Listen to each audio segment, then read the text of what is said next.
Awesome. All right, thank you, everybody. Today is April 28th. Today's session for the PMP prep course is session 15, keeping track of the team, part 3. So what we'll do is, let me go ahead and share this a little bit. We see on the screen here, that way everybody can see what we're going to do today. We've got our collaborate with stakeholders, mentor relevant stakeholders, apply emotional intelligence. Your list of PMBOK chapters is 13 and 9. Business process is 13.3, manage stakeholder engagement with a T. And 9.4, develop the team. So with that, I'm assuming that's what you're here for. Let's go ahead and get started. So today's lesson is, actually, let me start with the prior lesson. What I wanted to do is review what the objectives were from Monday's call, what the enablers were from Monday's call, and then we'll step into what today is all about. So on Monday, what you guys learned about was to determine, prioritize, and remove impediments, obstacles, blockers for the team, and to investigate and interpret the source and stage of a conflict, and recommend an appropriate conflict resolution solution. Your enablers from the discussion on Monday is to determine the critical impediments, obstacles, and blockers for the team, prioritize critical impediments, obstacles, and blockers for the team, implement solutions to remove impediments, obstacles, and blockers for the team, and reassess continually to ensure impediments, obstacles, and blockers for the team are being addressed. Were there any questions or anything that I could follow up from last week? I may not have the answers, but if between then and now something has crossed your mind, you can either let me know or please add it to the chat, and I will write myself a note to remember to grab those comments, and I'll make sure that we address those questions with the instructors for last week and get the answers for you. All right, so what is today about? Well, our current lesson objectives is to evaluate stakeholder engagement needs and influence stakeholders to accomplish project objectives, recognize mentoring opportunities and mentor relevant stakeholders, and to promote team performance through the application of emotional intelligence. All exciting stuff. So really, if anybody was on my expert lecture series I presented, I think it was last week, maybe even it was the week before, on the 14th or 15th or something. We see, and really this lesson is really showing a shift there. The talent triangle that the PMI provides for us, right? You've got technical on one leg, you've got leadership on one leg, and then you've got the business strategy on another leg. What I discussed in the lecture is that while our technical skills are important, it's not enough anymore. We need the leadership and the business skills to continue to be successful as project managers. Our leadership is expecting that of us. And I think what you're going to see with this lesson is more on that leadership leg, kind of the softer skills that are required of PMs. And to be quite honest, I think what we'll find is it's really these items, these types of items that really separate the incredibly effective PMs from the effective PMs, or maybe the PMs that have more developmental opportunities. And the stuff is harder to grasp. It's the soft skill stuff that we need to do. And so let's go ahead and get into it. So the first topic is to collaborate with stakeholders. Let me take a quick side here and say, this presentation, we have 48 slides. So if you're keeping track and you're wondering how much longer do we have in this, we've got 48 slides. Stick with me. All right, we'll take our breaks at the hour. I'm going to do my best to keep track of all this stuff. I don't have a support, a backup with me tonight. So if I do go long here, I don't want to go past an hour. I would like to take a break at an hour, but I think we should finish before the full time. Jesse Thorson has yesterday literally passed his PMP exam. So what he offered to us is at the end, when I want to save time for this, because this is important, it's a great, great, great opportunity for everybody. Save some questions that you have for the test. Ask Jesse. He has it. It's fresh in his mind, and he'll let you know what the test was like. How did it feel? Right? What types of questions? All that good stuff. Jesse offered to help us out. He actually left his UID in the chat room. If you didn't, it's JT 7697. Well, I'll save some time at the end. We've got to take advantage of that. So thank you again, Jesse, and congratulations again. So again, 48 slides. Stick with me. We're going to get through this, and we're going to have a good time. Enablers. So this one is collaborating with stakeholders. Enablers. We want to evaluate engagement needs for stakeholders, optimize alignment between stakeholder needs, expectations, and project objectives, and build trust and influence stakeholders to accomplish project objectives. Project success depends on the engagement and appropriate collaboration of project stakeholders. The more collaboration and alignment, the better ability for the project to deliver value and progress towards those goals. Working collaboratively requires constant effort and balance. The tighter the collaboration, the more aligned and accurate the deliverables. Some of the deliverables that we'll see is stakeholder registers, stakeholder engagement plan tools, not specifically. What I tried to do throughout this thing is and I learned a lesson from the instructor on Monday. There's some things in here that I'm just not familiar with, so I went ahead and took a snapshot. That way we could see what some of these examples are, kind of put it in our mind. And what I'll try to do as well is help you guys remember something. Some of the key takeaways, how I remember, I'm sort of a pattern picture kind of a guy. So those types of things work for me. When I was going through the exam and learning all this stuff, if I found that something was very, very important, I tried to create an acronym out of it, or I tried to remember some sort of a graphic that helped me remember what this stuff was about. And it's more of what's on the borders, what's on top, what's on bottom, or what's on the x-axis, on the y-axis. Those types of things help create pictures for me that I was able to, like Chris mentioned on Monday, create the brain dump, do that stuff before you take the exam, or, just whatever works for you. That stuff works for me. I'm a picture guy. All right, so collaboration. Effective collaboration builds trust between all parties. The open dialogue and meaningful communication optimizes the understanding of the aims, as well as expectations and results, and what needs to be done in order to realize those expectations. Everybody's involvement fluctuates. Some remain constant, and some will change here. So what we have is we have effective collaboration builds trust between all parties. Right? Open dialogue, meaningful communication, that'll optimize the understanding of your aims and expectations of your goals, mutual understanding. Everyone's involvement and engagement levels may fluctuate during the project, and keeping discussions transparent to ensure stakeholders are knowledgeable and expectations are set. And then we want to leverage communication, interpersonal skills, feedback, and meeting management to maximize feedback loop and engagement between stakeholders. Really, it's creating an open dialogue, okay? It's meaningful, being intentional, making sure everyone understands what your goals are, where you guys are headed. We're all on the same page. We know who's coming in. We know who's going out. We just keep everybody engaged. So project stakeholders can be involved in various levels of the project. It can have partial oversight of a project, or they can have more oversight of a project. Examples include customers, suppliers, end users, the government, employees, managers, sponsors. We've all come across all of these different stakeholders, and some that we didn't even know were stakeholders. Indirect, we have direct stakeholders, we have indirect stakeholders. I think we've all seen a lot of this. I certainly have at AT&T. We've got stuff that we didn't even understand were dependencies or projects that even influenced us. Come to find out that if we didn't do this or that, these are items that need, and that's where a lot of that program management comes into place. There is someone that has an opportunity and even a role and responsibility to help us understand these relationships while we're working in our bin of projects, helping us understand where we might have some interdependencies. So it's important to understand that project stakeholders are always emerging throughout a project's life cycle. Just expect that to happen.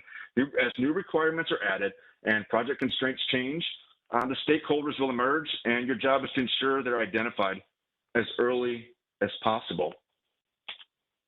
So stakeholder identification, how do you identify them? Well, there's some opportunities that we have here, some tools and techniques that are available to us. Stakeholders should be identified early in the project so that their needs and expectations can be met, or as soon as you're aware that they become stakeholders of your project, right? Progressive elaboration. I'm not sure if that's still a thing or not, but things progressively elaborate. You grow on what you know, and you continue to evaluate your environment and your project and understand what your how things are changing, what the dynamic is. So identifying project stakeholders is performed regularly throughout the project lifecycle. It's done by analyzing, documenting the relevant information regarding interests, involvement, interdependencies, influence, and potential impact on a project success. Identifying and revising your assessment of the project stakeholders can be accomplished in a variety of ways. So let's take a look at some of those ways. We got expert judgment. You just know, based on experience, who the stakeholders are going to be. I think a lot of our projects at AT&T are that way, but think broader than that, right? For the purpose of the exam, think about you were hired to be a project manager. You may or may not have the technical ability and understanding. You've got to know where you're at. Expert judgment may not be your strong suit at that point. Data gathering, we want to use questionnaires and surveys. How about brainstorming? Data analysis, stakeholder analysis, document analysis. Stakeholder mapping. I've got some examples of this on the next slide to help us out here. We've got two-dimensional grids. Power interest grid, again, that's an X and a Y axis type of a thing, and then 4 boxes. Power influence grid, again, XY. Impact influence grid, XY. Stakeholder cube, I didn't even get an example of that. Essentially, it's a cube. It's an X axis, a Y axis, and I don't even know what the third dimension would be, and a Z axis that you would essentially use to determine stakeholder. And then directions of influence. So, and meetings. I can't forget meetings. That's generally what the majority of us use. So let's take a look at some examples here. So pardon, I didn't get fancy with it. I just want everybody to see what these things look like. This one here is a power interest, right? The more power, the lower the interest. Keep them informed or actively consult. As you get higher in interest, you've got to maintain interest and regularly engage. It's just understanding how you need to participate with your stakeholder. Another one is the power influence. What influence do they have? And what power do they have? Keep satisfied, monitor, the same thing. Another one is influence and impact. Again, another tool, right? These are tools, right? The PMBOK is an a la carte. It is use what you need to be successful. And it's knowing that they're there. It's knowing where to go. It's being resourceful for yourself, right? That's a big takeaway here, right? As PMs, I've been a PMP for almost 15 years now. There's no way I've used everything that's in the PMBOK. I just haven't had to. So don't, and it's just know what you need to know. Go into the exam knowing what you need to know, and you'll be fine. Directions of influence was one that was in the list. This is the PM must influence. If you got outside influences, upward influences, sideway, downward. It's just understanding how where the influence is for your project here, or deliverables in your project, or status of the project, or whatever it's going to be.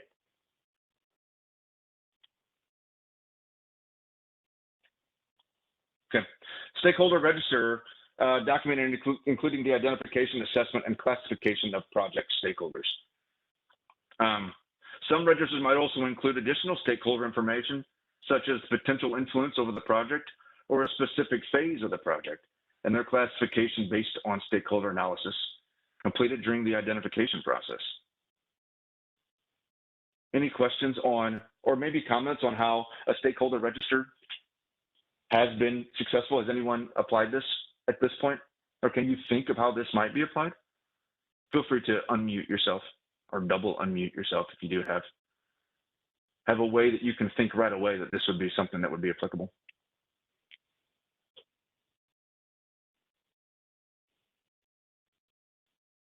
Mm-hmm. All right, hey, these are tools. They haven't all been used. They are opportunities for us, okay? So collaboration activities. Stakeholders collaborate every day in a project, and some stakers may be engaged less frequency. For example, a project sponsor who gets updates monthly, or a product owner who only engages with the development team 3 or 4 times during an iteration. Could be levels of management as well, right? Some leaders don't care about every detail. Some leaders do care about every detail. Some only want to know what the status is every week. Some want to know only the program level. Where are we at? When are we going to be done? We've got to be able to measure that communication plan and understand what our stakeholders are expecting from us. The frequency of engagement is based on mutual needs and expectations. Nearly constant engagement among the core project team is common, encouraging that regular collaboration can be supported by daily stand-up meetings and co-locating teams near each other or for more face-to-face communication.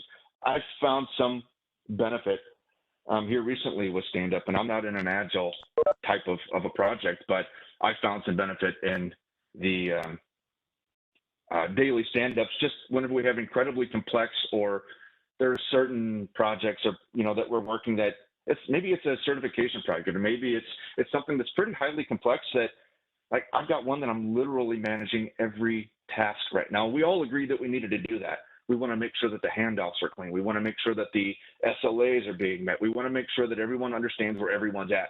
The best way to do that was a daily call. It could take 5 minutes. It could take 15 minutes. It might be a half hour because there's an issue, but it at least lets everyone know that in the hustle of the day, of everything that's going on, which isn't only my project, that we've got that time to talk about things, set the day, and to understand what we completed the day before. It's all what the project needs. Right? Let the project team and your stakeholders help determine where we're at. More frequent collaboration can be supported by scheduled sessions, milestone reviews, backlog grooming sessions, and project update meetings. Determining and optimizing collaboration activities is an ongoing team effort spearheaded by the project manager. So again, it's all what the project needs. What do you know is needed? What visibility is the project? Right? Is it a highly visible project? Is it a high priority project? Do you have higher levels of management interested in the status? I think those are the types of things that we learn early on. Those stakeholders are generally very open about their engagement, and we address that. What systems are we using to report? What formats are we using to report? Who is engaged? What are we stepping to? Those are all things that we'll figure out. And I think what you'll find as we go through this, a lot of this you do anyway. PMI and the PMBOK just puts it into a formal manner that says, hey, here's a book on things that you could do to remain successful. So guidelines for facilitating a meeting. When I see this, it reminds me of, I don't know if there was a YouTube or some sort of a thing that came out of, it was super funny, about a guy, kind of what a typical conference call is, right? You got all the beeps, you got the dogs barking, you got the people that are talking on the other side of a wall that are on mute. This is funny. I get a kick out of that when I see that. But back to the topic. Meetings are essential to almost every project. Guidelines for facilitating a meeting are as follows. Ensure meetings are appropriate to the stakeholders' engagement in the project. Set and distribute an agenda prior to the meeting start. Start meetings promptly to support a sense of urgency. Review the agenda set prior to the meeting and change as stakeholders deem necessary. Allow others to speak and share as appropriate. Take notes or record the meeting with permission. Keep the meeting discussions on topic, save off-topic discussions for another time. Recap the meeting and any action items to follow the meeting. Thank you everyone for attending. Adjourn the meeting per the scheduled time or earlier. Distribute the meeting notes or recording as agreed. So I know there must be some comment in the group here of 50 people. What are some of the things that we see that we wish people would do better about meetings? This is something that I know we've all experienced. Please chime in. Sticking to the agenda. Okay, great one. That's a great one. Good grief. How often do we get sidetracked? And how do we manage that? Is it an important item or not, right? Well, that's a great one. What else do we have? What else on here? Getting the appropriate stakeholders to the meeting. A lot of times meetings get started and somebody says, oh, we need somebody else. We need this person to make this decision, etc. True. That's another great one. Keep the meeting to the time allotted. Is that a thing? Good one. Very good one. What else, please? And one person monopolizing the conversation, not allowing others to speak. Yeah. I'm guilty of that one more than I want to admit. I want to be able to show that I understand what's going on and I have control, right? We got this. And I find myself I need to mute myself. So thank you for mentioning that. That's certainly an opportunity for me. I think others would agree. Great. Anything else in here that speaks to anyone, resonates with anyone, please?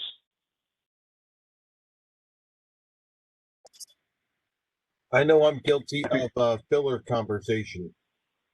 Yeah. Yeah, that's a good one. And that probably affects meeting scheduled on time as well, right?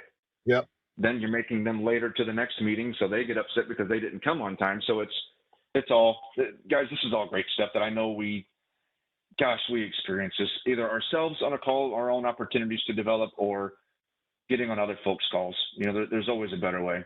You know, one thing that I try to do as well is to the one of side conversations and everything else, a goal that I made for myself this year was to schedule half-hour calls. And what that's made me do, you know, the default is an hour. Schedule an hour call, schedule an hour call.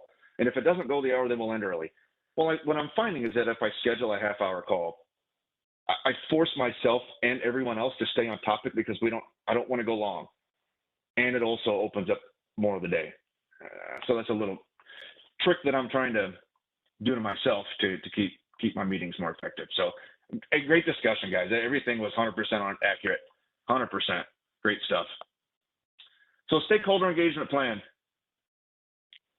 is a component of the project plan that identifies the strategies and actions required to promote productive involvement of stakeholders in project or program decision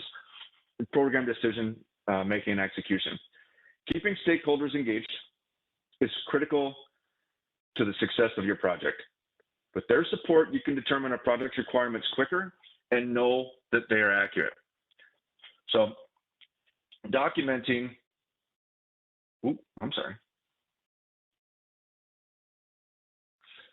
documenting stakeholder engagement plan, it provides a clear, actionable plan that will be used when interacting with project stakeholders to support the project's interest. It will document how the project will interact with the identified project stakeholders for the life of the project, and identifies the management strategies required to engage stakeholders. Okay, so again, this is a component of the project that identifies the strategies and actions required to promote productive involvement of stakeholders.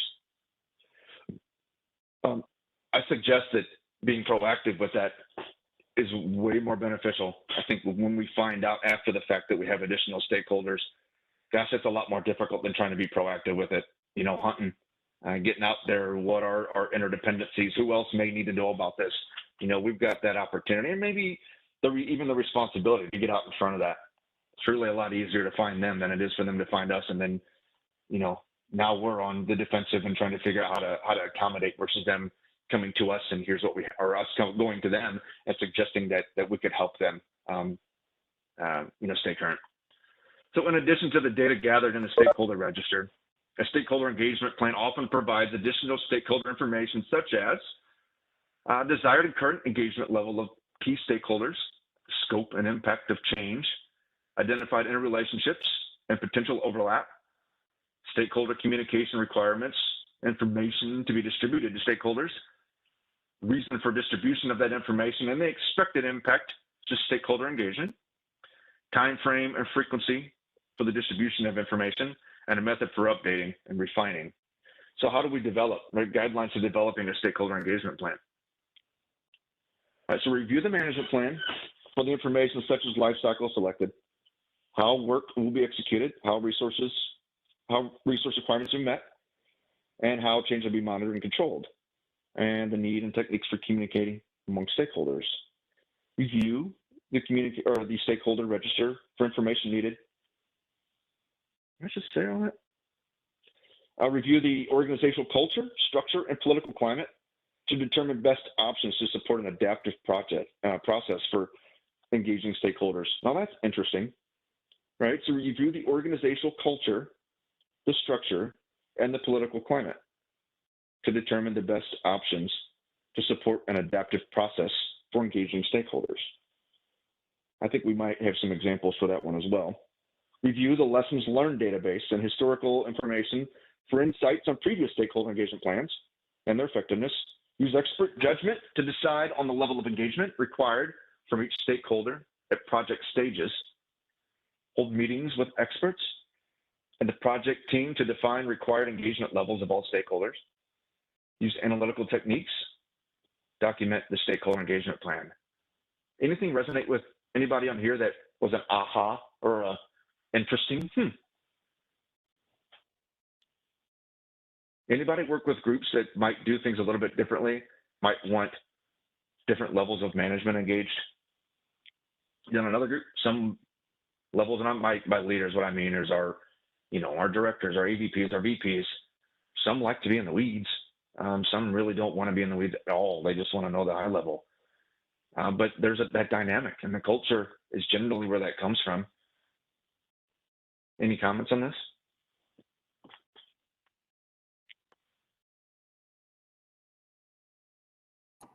Okay.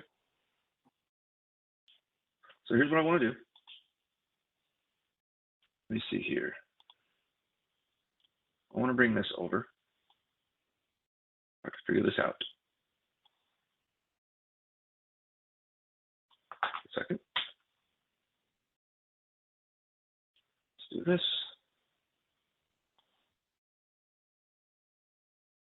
That was the wrong one. My apologies. I'm learning through this. Give me a second. I have some activities that I thought would be cool. I wanted to pull those up. Thought it would be kind of neat for us to take a look at this. So keeping the trim apart. So this is some activities that we have. So let's look at a scenario, okay? This is the end of this section, by the way. We get to these activities, that means the end of the section. We can breathe. Only 2 more to go. Then we'll be able to get to the fun stuff with Jesse. So here's your scenario. You work for a small development company that builds homes for low-income families. The home build program's purpose is to build a 2 or 3 bedroom home for each qualifying family. Under the sponsorship of Linda Michaels, your company is getting ready to build a new home for the Andrews family. The family has qualified for the home build program and is the next family on the home list.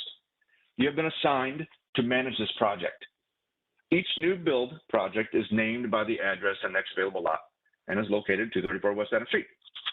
The West Adams project has faced several challenges, including staffing changes and construction problems. Although you have consistently informed stakeholders of all changes by using the protocols outlined in the communications plan, several stakeholders have expressed concern that the project has gotten off track. You see in my little circle here, this is just a repeat of the scenario. Just going forward, you'll see that. There's nothing new over there, just in case you wanted a reference point. So here's your question. Stakeholders are worried about the current state of the project. How should you handle their concerns? You're going to send them an email to justify your position?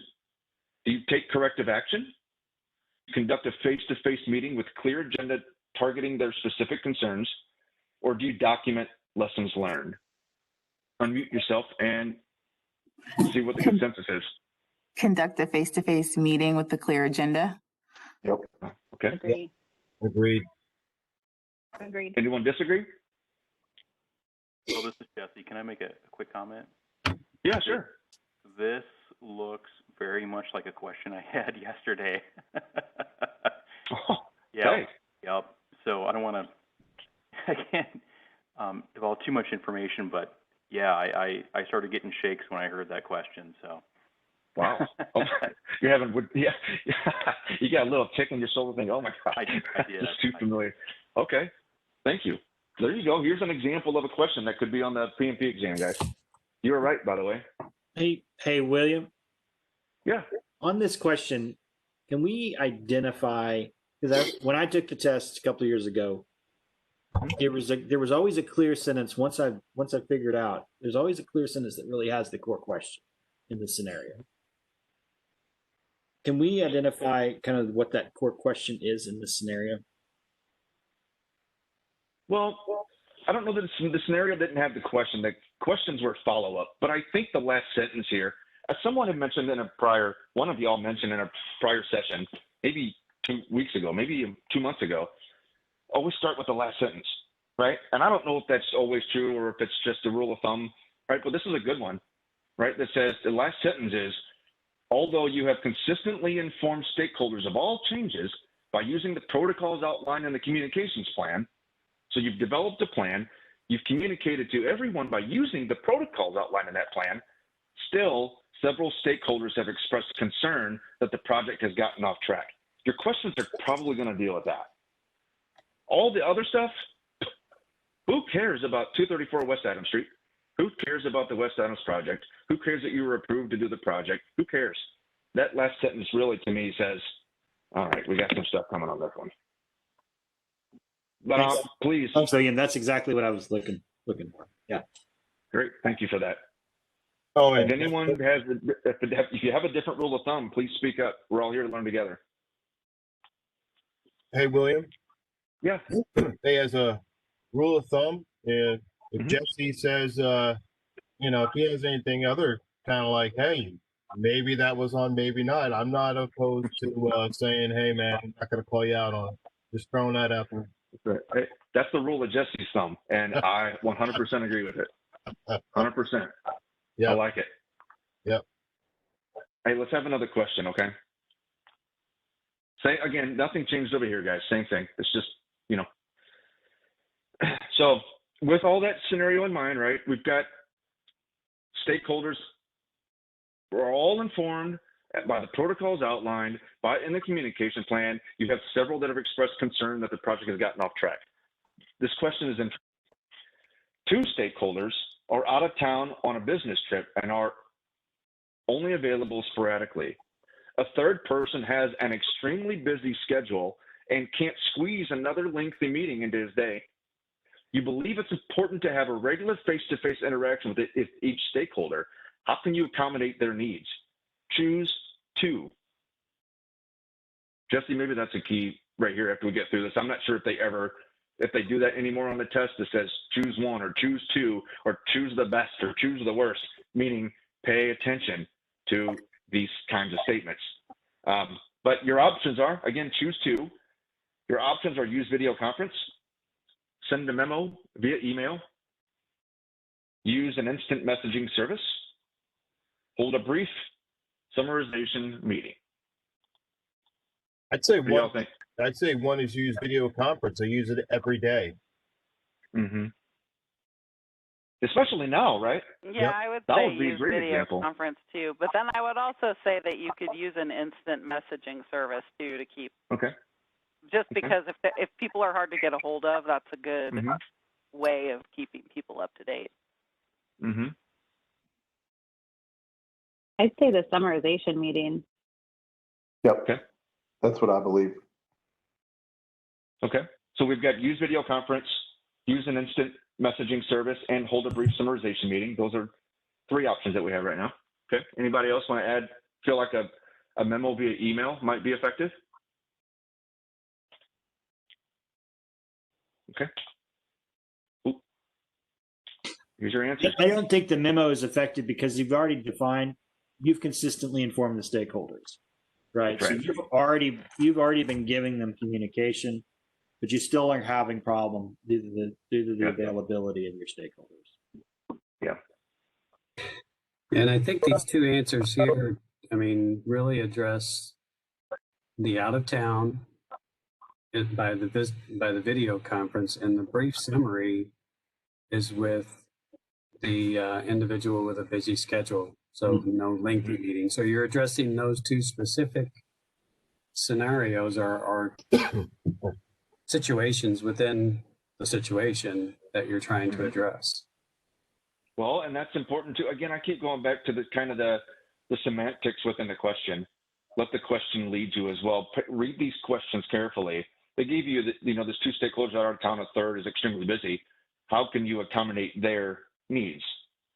Maybe we can send a memo for certain stuff. Maybe it's in the protocol to do that. Maybe instant messages. Maybe we have a Q chat room that says, hey guys, here's where we're at, right? That's great. And that all works.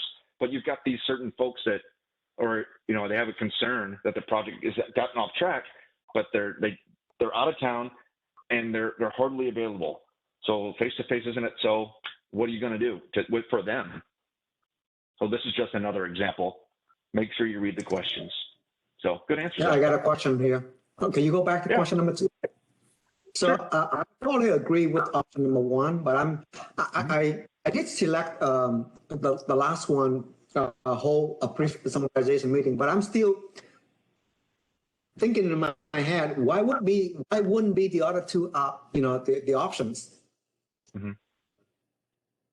Anyone else want to help answer that? Why? Maybe why sending a memo or using instant message service might not be effective in this situation? For me, it's because it says face-to-face interactions. So you're looking for ways to have face-to-face interactions with your stakeholders. So a memo and instant messaging service is not face-to-face interaction. What happens? That's a great point. What happens in an what could happen in an email or an instant message? What could happen? Your message could definitely To get lost in your inbox. Yeah. Well, or the message is misinterpreted. Right. That's what. Yeah. Mm-hmm. I've come across that, and I had someone, I've gotten to the point with some things that I said, hey, can you read this first? I don't mean to sound, we're passionate about our projects. I don't want to come across too brash, too bold. I want to be respectful, but also get a message across. I'm just going to call them, right? I'm not sending this in an email. This I can't get it to come out right. That's what I would be worried about. Also, I think, I think also one of the big reasons why video conference and just brief meetings are effective is because you're receiving that direct dialogue between yourself and the stakeholder. So if there's any questions that are very quick and need to come up, can be addressed at that moment versus having to go back via email or via instant messaging. It's a very quick dialogue versus having to wait for information to be sent back and forth. That's a great point. Really great point. Plus, when you meet face to face, it makes you feel a different way. When you just get an email, it's just to email something to read. When you're meeting someone face to face and you have an interaction, dialogue, hear from them, you ask questions, it makes a person feel a different way. It really does. Yeah, and your first two stakeholders, they're not going to be any more available for instant messaging than they are for long or regular meetings. So it doesn't address the availability of those first two stakeholders. And I think like what we've heard before is that, the way that questions and answers are presented on this test, all four of these are, valid options to communicate, but there's two that are just slightly above, and I think there's not enough hints in the question to pull out those two. Mm-hmm. That's right. Any additional comments, please? Just an additional comment to what he just said. I know on Exam Wizard, some of the questions when I'm taking the quizzes, it'll say these are all correct answers. However, these answers are, I guess, to say it the way they said, it's like more right than the other ones. Like these make more sense. So there are times when all of the answers are correct, but only two of them are the best answers. So that's what I was getting a little thrown off with some of these quizzes that I've been taking. That's a great point. That's a really great point. And it's been that way, like you said, when I took it in 07, it's choose, questions like choose the one that's not, choose the answer that's incorrect. What should he not do? What should he do? Or they're all right, but based on the scenario, like the question, like what in this scenario are we looking for? Well, you'll realize it when you get there. Like, okay, here's probably some stuff coming on this one, and we were right. But and then this question specifically, you could read this scenario and say, okay, well, here's how I would handle that. Several stakeholders have concern. Before you know that they're out of town, or before you know that they don't have time to talk, you would say, well, there's some things I could do. But then they say, hold on, now you got two that are out of town, and that's the type of stuff. Just take your time. Don't rush through the questions. Your goal isn't 100%. Your goal is to pass. Take your time. Get it all done, though. Yeah. Make a quick comment on that. Yeah, sure. Part of this is a pretty good example, and you'll find this kind of with every question, is understanding PMI is biased, right? They have a strong bias in certain areas, and I'll give you an example. Face-to-face meetings is a very, very strong bias that they have. And you can rank those forms of communication on what they prefer, right? Collaboration, they love collaboration, right? So you kind of have to think about that. And it's not so much what would you do, what would you do in the mindset of PMI, right? Mhm. You know, if you're wearing that PMI hat, what would you do in that scenario? Not what would you do personally, right? And once you've kind of cracked that, and you know, then that will certainly allow you to get a lot of questions right on the exam. Okay. Thank you. Thank you. 4, 5, 6, 7, 8, 9. Guys, I know. Let's get through this next section. This is mentor relevant stakeholders. And then we'll take a break. Okay. So I'm sorry if we go. I'm going to do my best here. Maybe we still end up stopping at 6 for a quick break. The last section is something that would be better by itself. It's looking at empathy, applying emotional intelligence. Sorry. So if we can get through this section here, then we'll take a break. But I'm going to keep track of time. And if we get to 6 o'clock and I'm not, or 6 Central, and we're not far enough, then we'll go ahead and stop anyway. So I appreciate that.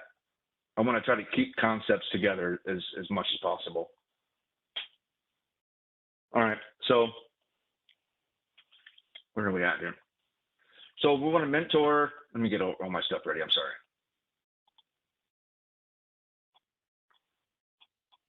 All right, mentor relevant stakeholders. Project management is an art and a science.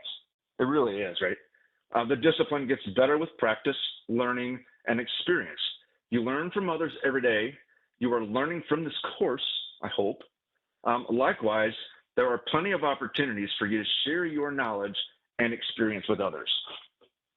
What I'm doing right now, anyone with a co-host on here, the mentors that we have, we're all feeding forward into our profession, right? Which is really exciting. So what are our enablers? Got to allocate the time for ongoing mentoring, recognize and act on mentoring opportunities, determine the appropriate feedback for effectiveness. Tools. The following deliverables and tools are relevant to the enablers addressed in this topic.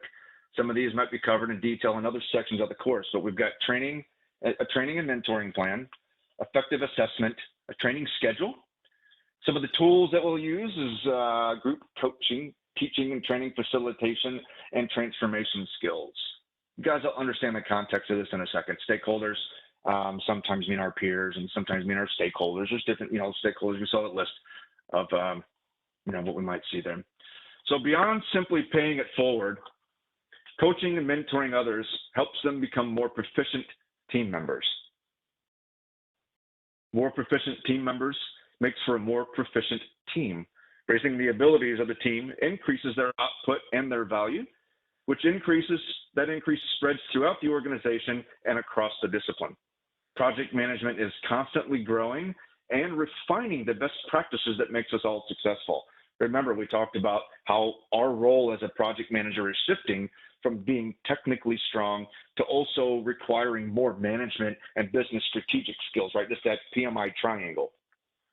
So that's on purpose. That's based on experience. That's based on the shift of what organizations are expecting from us as project managers, project management as a trade, as a profession. Increasing the knowledge base and the skill sets of all project stakeholders sets us up for more successful and effectively managed projects. That cascading effect is a benefit to all, directly and indirectly. To contribute to the benefit of better project management knowledge and practice, you must guide, coach, share, and mentor others whenever possible or appropriate. Time and resources are limited, therefore you're going to have to make sacrifices in how much you mentor others. At a core, you mentor relevant stakeholders associated with your projects and expand from there as you can.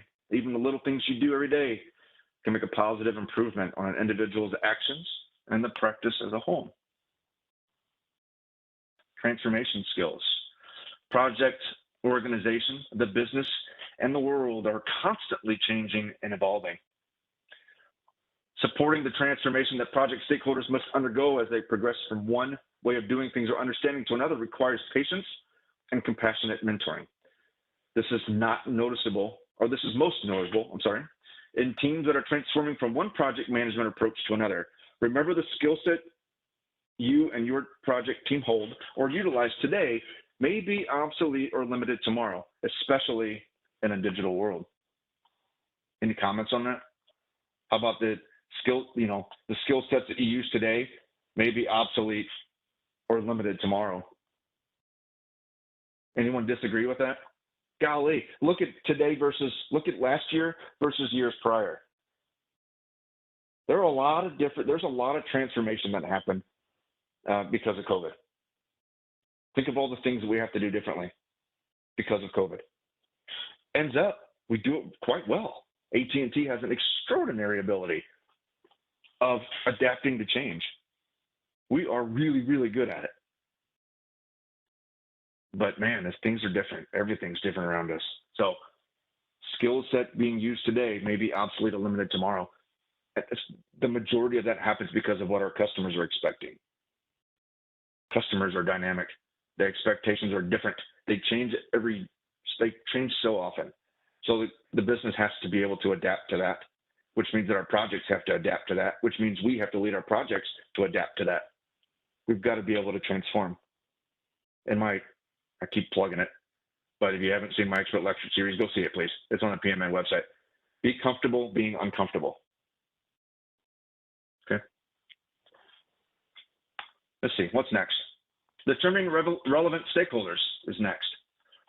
Determine who is relevant project stakeholder to mentor varies from project to project and possibly within a project.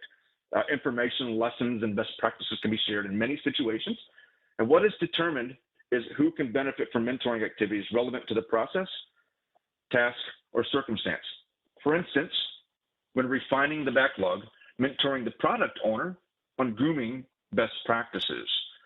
When onboarding a new project team member, guiding her on the process used by the team. When a team member must purchase material for the project, showing them the procurement best practices and process for the organization.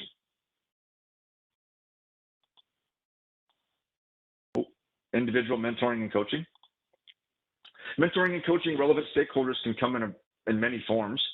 The expansive range of project management knowledge in academic explicit form and in experience-based tacit form can be passed on to others in various modes.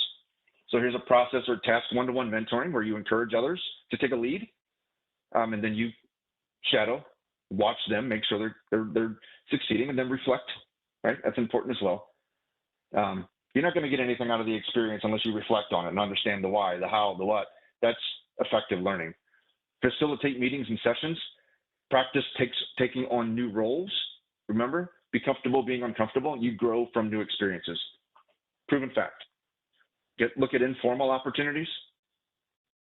Informal opportunities, an example might be the PMN stuff that we're doing, right? There's, I forgot the name of the program. Someone on here might be able to tell me, but there's where you can get teamed up on a project. If there's a project need, an organization can come to PMN and we can look for someone that's interested in project management that might want to take that on to get a little bit of experience. So there's project matching, I think is what it's called. And we have formal opportunities, transferring skills, not only behaviors, teammates assisting each other, and then sharing explicit knowledge with an individual while performing a task is encouraging self-organization and initiative, facilitating opportunities for others to practice project management tasks, coaching individuals on how to contribute in other project roles, coaching an individual with tacit knowledge, leading formal training sessions like this,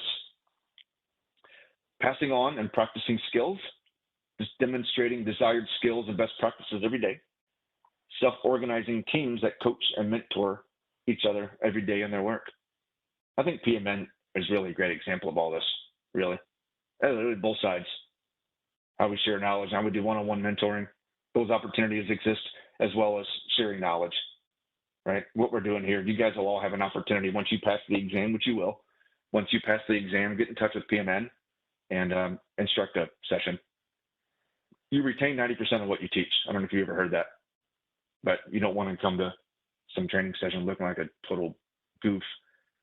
So you do a little bit of homework, a little bit of anticipation, and you're able to retain that better. So mentoring and coaching as a group.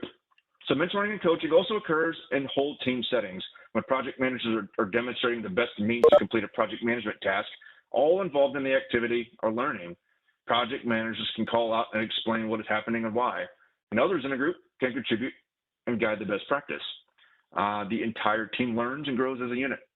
All the team are relevant stakeholders. All on the team are relevant stakeholders. So training and sharing plans. When there's a project environment that encourages and values learning and knowledge sharing, all stakeholders gain. This is a thing. It's called a learning environment, and it's set in experiential learning theory is where it's set.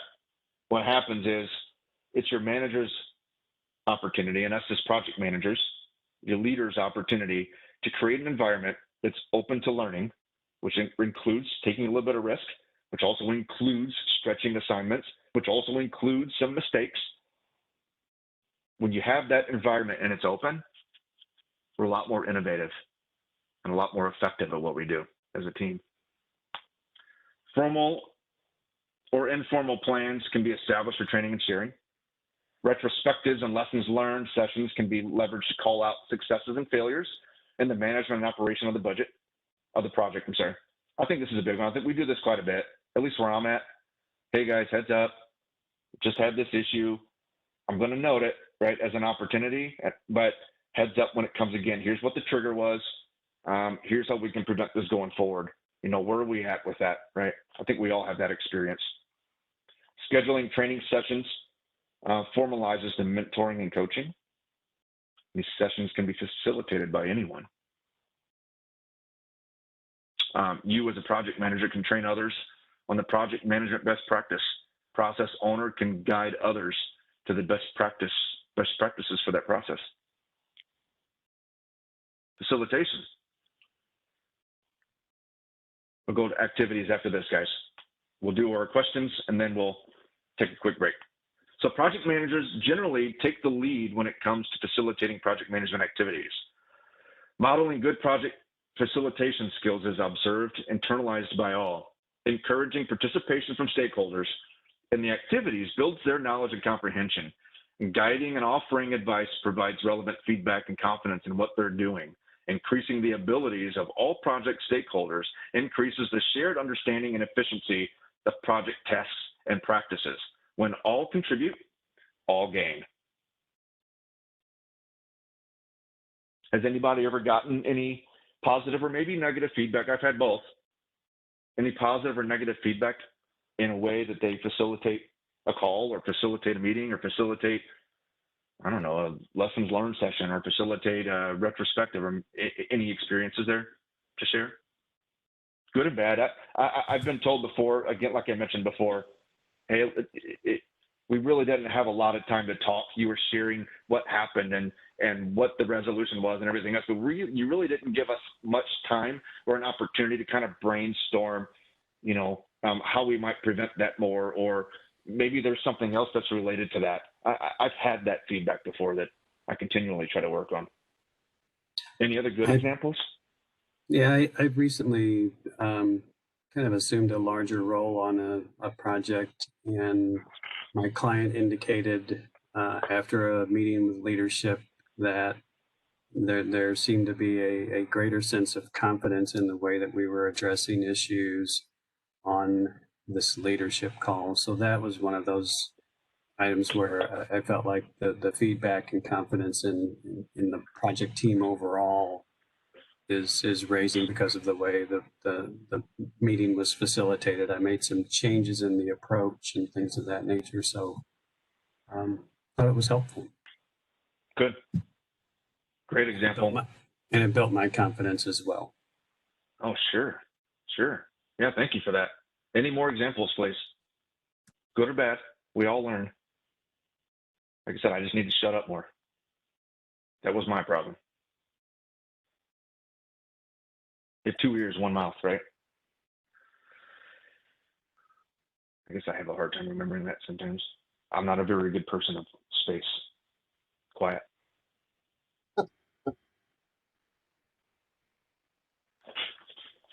All right, so let's have some more fun and then we'll take a quick break, okay? So 1 second, let me get out of here. Let me get into here. Where's it at? We're going to do this.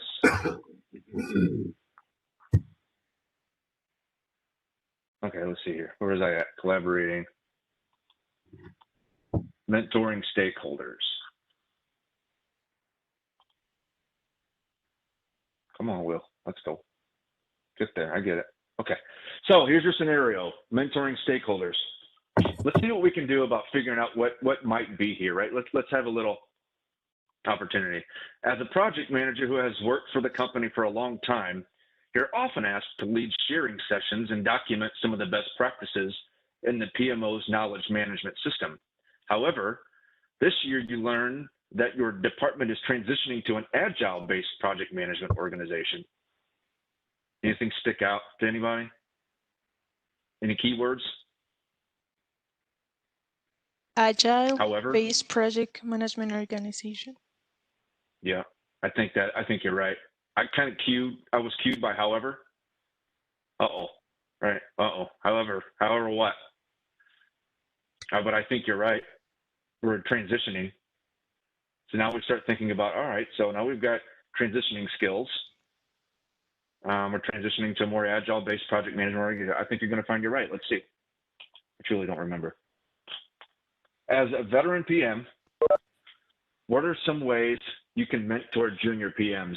So this is one of those questions where there isn't a right or wrong answer. There's just answers. This is a brainstorming opportunity. I'm not going to say, is it 1, 2, 3, or 4?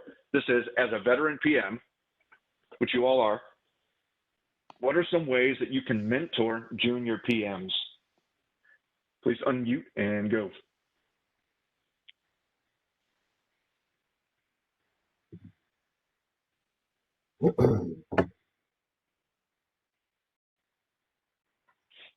How about shadowing, right? Have a PM shadow you on a project, right? Here's what's going on. Here's how it could be anything. Here's how I identified who my stakeholders were. Here's how I identified what my schedule was going to be. Here's how I identified my, what was in the critical path. Here's how I identified our triple constraint. Here's, whatever. Just sit down and talk, what are some opportunities that, go ahead, please. You can give them like maybe some smaller like subcomponents and have them kind of work through what their next steps would be, give them a little bit of hands-on opportunity, and then give them feedback on, their approach and what things that they're, that they nailed and what things that, they could grow on. Perfect example. What else, guys?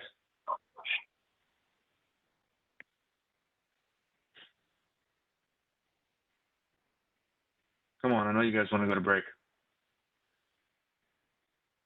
You got to give them an opportunity. Think about when you started. How did you want to be engaged? Did you want to go read a book?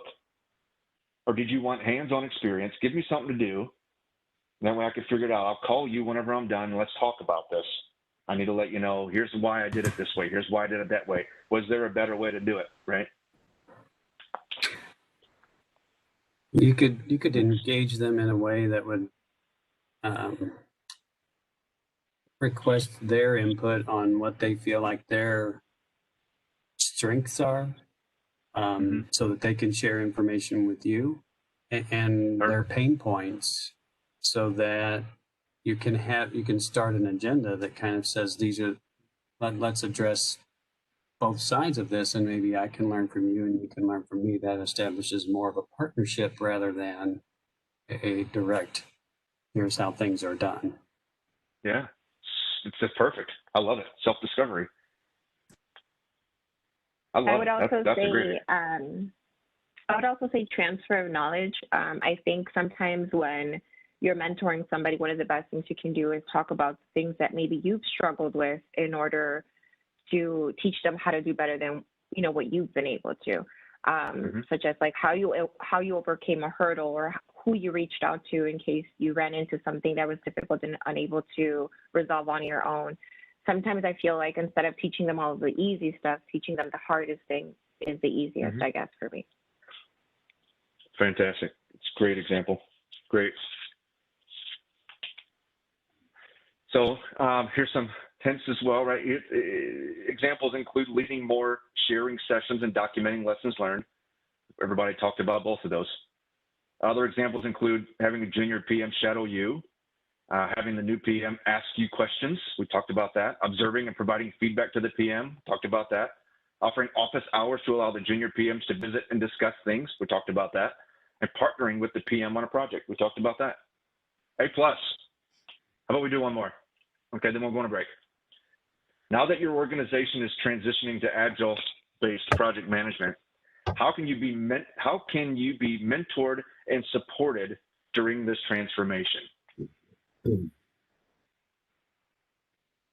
Any examples here? How about we do it this way? Let's look at what opportunity we see and then see if anything resonates, right?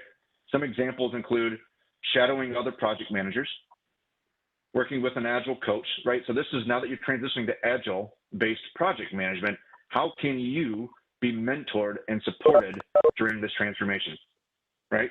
Reading books, magazines, websites, publications, reading lessons learned captured by others, practicing, holding various roles, taking classes, and then just asking questions. Anything resonate with anybody specifically? What would be the best for you? I would ask questions and be inquisitive. Yeah. Yeah. Yeah. Gotta figure it out. That's right. I'm a doer, right? I'm a picture guy, but I'm a doer. So I don't learn. You can talk to me about it all you want, but until I get on the bike and try to ride it, and then I figure out balance and I figure out pressure and I figure out this, and I'll do that. You can't just tell me how to ride a bike and then expect me to do it, right?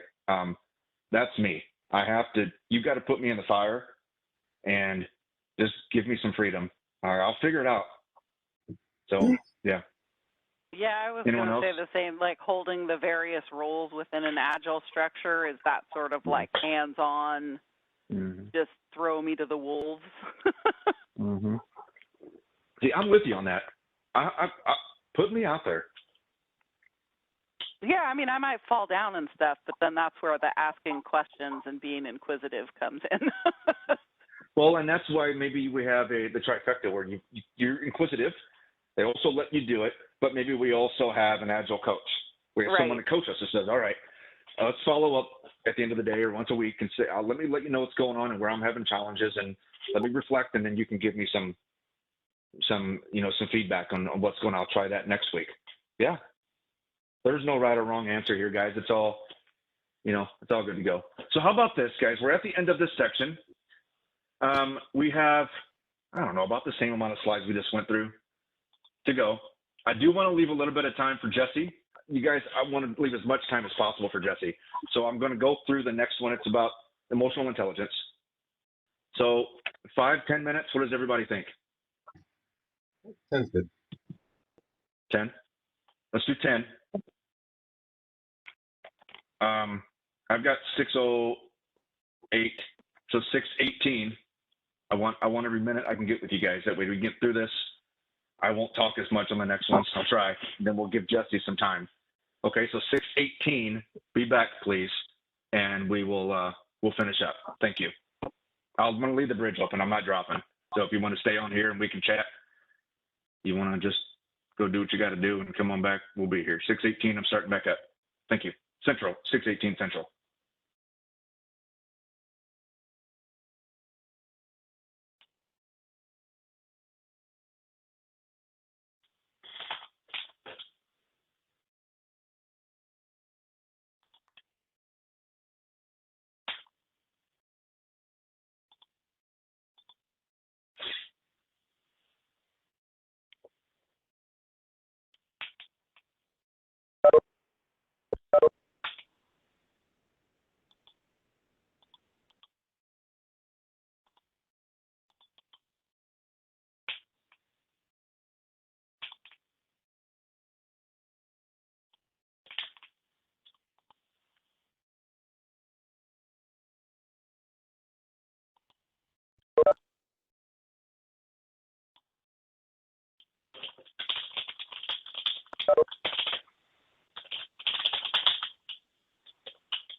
Is there anybody else on the line that had some questions or anything that you wanted to take care of while we're on break here for for 8 more minutes?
Anybody back online with any questions?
2 more minutes.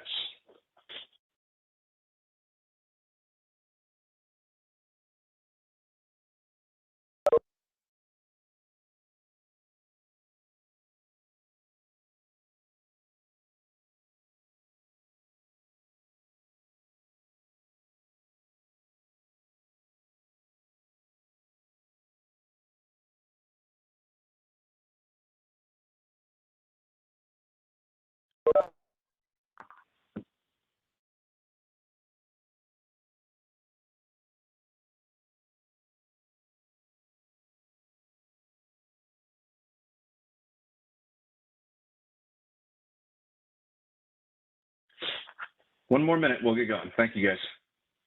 Any questions before we start?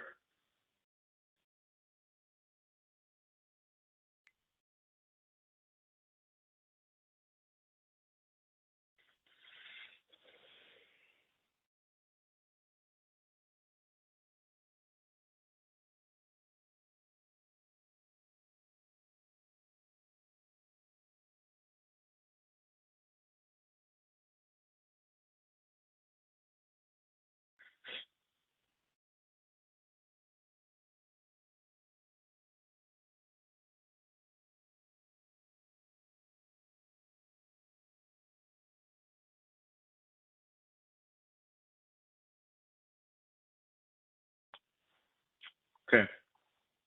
I've got 6:18. So let's get moving here. We are 16 slides away from Jesse. Stay with me, okay? I know everybody's excited about that. So there's the bait. If you leave now, you can't hear what Jesse has to say, so you got to stick with me. Kind of a nice strategy, Jesse. That worked out pretty well, I think. Okay, so we're on our last topic here. Can someone let me know if you can still hear me, please? Yep. Thank you. Last topic of the night, apply emotional intelligence to promote team performance. To get anything accomplished in a project, you need people. Every person is different. People act differently in different settings and times. Being able to read, interact, and sense what people are thinking, feeling, and projecting are powerful aspects of working with people. These people also must work with you. So understanding how others read you is equally important to how you read them. In this topic, you're going to appreciate the vast aspects that play into promoting team performance by emotional intelligence and related interpersonal skills. This really speaks to that soft stuff that I was talking about, right? This is what separates the PMs, right? So what are our enablers? Well, our enablers are support and recognize team member growth and development, assess behavior through the use of personality indicators. Interesting dynamic today, right? We're not always in front of people. Analyze personality indicators and adjust to the needs of key stakeholders. Our deliverables and tools, personality profile assessments, communication plans, motivation triggers, performance reports, risk lists. We've got some tools. We have emotional intelligence, empathy, listening skills, transparency, problem solving, motivational models. This is all really 3 things, right, that are involved here. It's being self-aware, knowing what you are, where you are, being others aware, knowing where they are, and then knowing how to meet them. Where this is really servant leadership, if you think about it. If you do a little bit of research on servant leadership, I think what you'll find is it's the leader's role to enable. It's the leader's role to facilitate, the leader's role to help that person become successful, but you have to meet them where they're at. And I think you'll find that this section speaks to that. All right, so emotional intelligence. It's an important interpersonal skill of all project managers. Emotional intelligence, sometimes referred to as EQ, sometimes EI, emotional intelligence.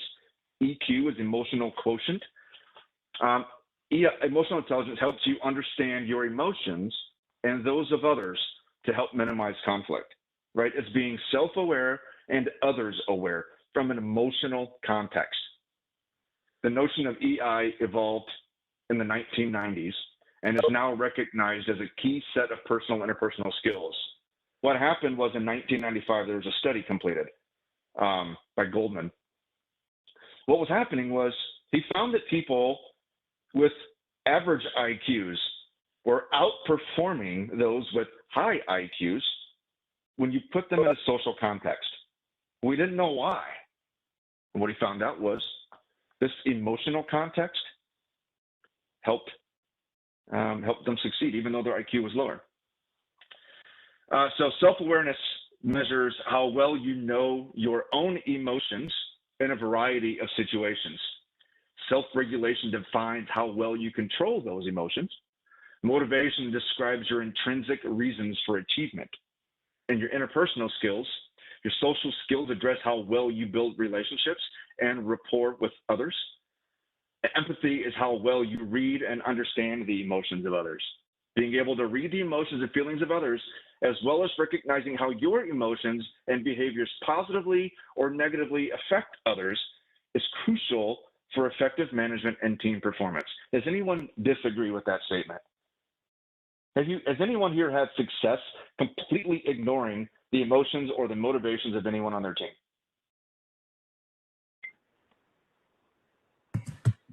I think we've all found. No. Go ahead, please. Well, No, it's amazing. I'm glad. Yes, I'm glad I'm hearing other people say no. So. Yeah. You got to meet people where they're at. They're motivated for different reasons. They've been brought up differently. Nobody's brought up exactly like you. Everyone has a different perspective. And I think a lot of the conflict that we see is based on just different it's a different lens. Nobody sees things like I do. It's just, you don't. You've been brought up a different way, but I have to respect that. I have to be aware of where I'm from. I have to be aware of, I at least have to respect that you're from a different place, and let's work this out. Seek first to understand, then to be understood. Okay, so what is this? This is an addition that I had. Goldman brings these competencies, there's 4 domains, right?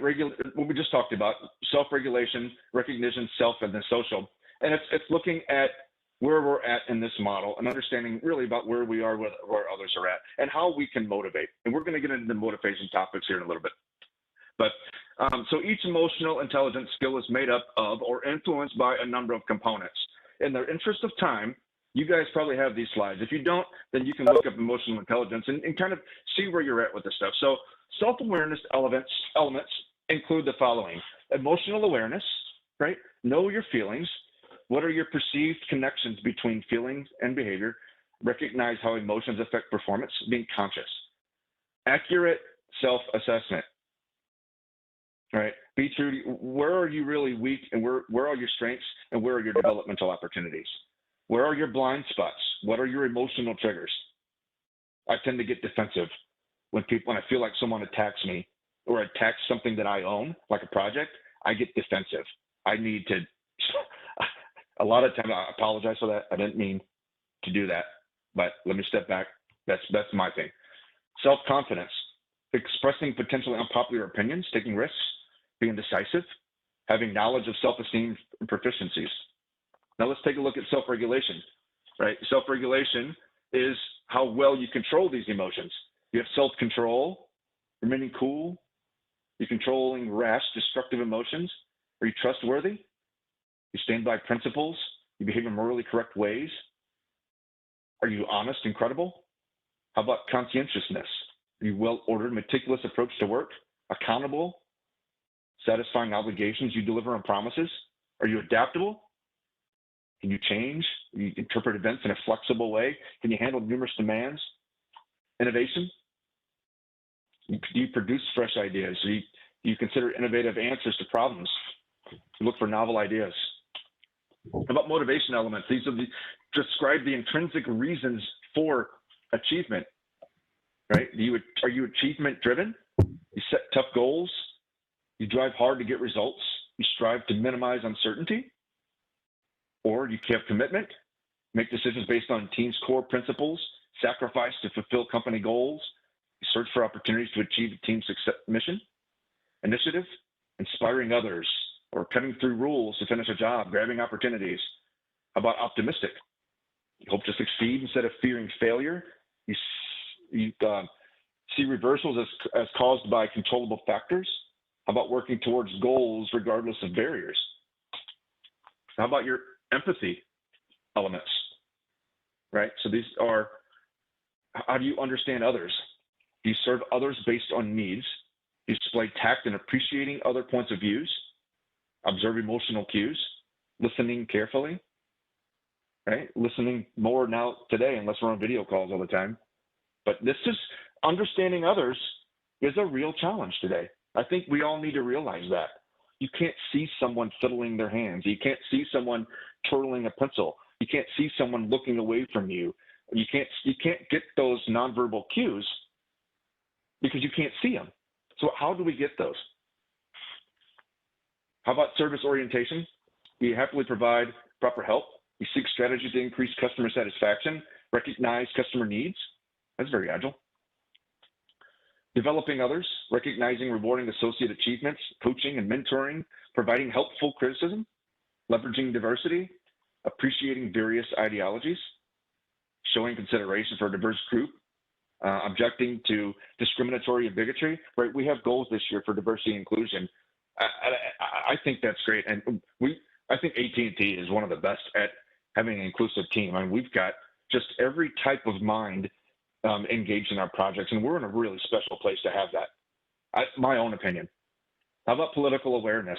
Understanding political truths and realities of companies, grasping influences that set opinions of clients and rivals, recognizing critical social systems, correctly interpreting power connections.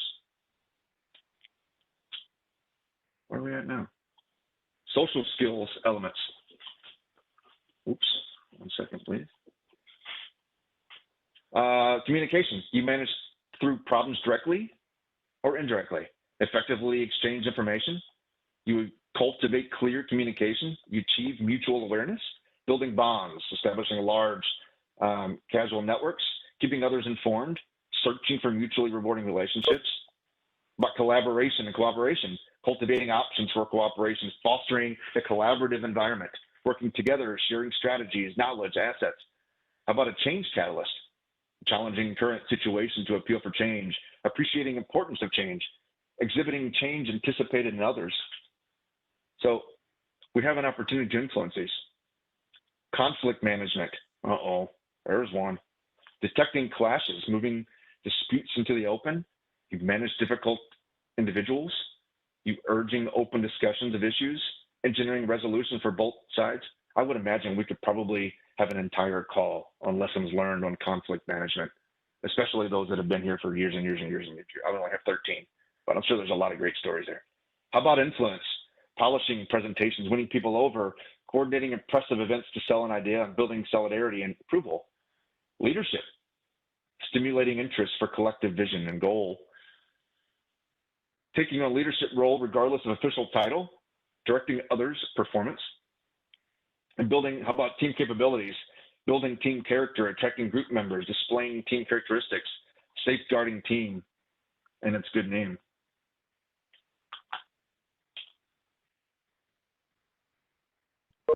So let's review some of the interpersonal and team skills. So we have active listening. Let me go over the description of these because I think it's important that we understand in the context of emotional intelligence and empathy and understanding others, right? Let me give you the definition of these terms. So active listening is a communication technique that involves acknowledging what you hear and clarifying the message to confirm what you heard matches the message that the sender intended. Is it the sender or the receiver that's responsible for confirming a message is clear? Anybody care to take a chance at that? Is it the sender or the receiver's responsibility to make sure that a message? Okay. You say sender? Yeah. Yeah, the sender. Anybody want to challenge that? I think it's both, right? Like, I think the sender has to be cognizant of the message they're communicating, and then as a recipient, I think it falls on me to ensure that I have a clarity and understanding what was the intended message.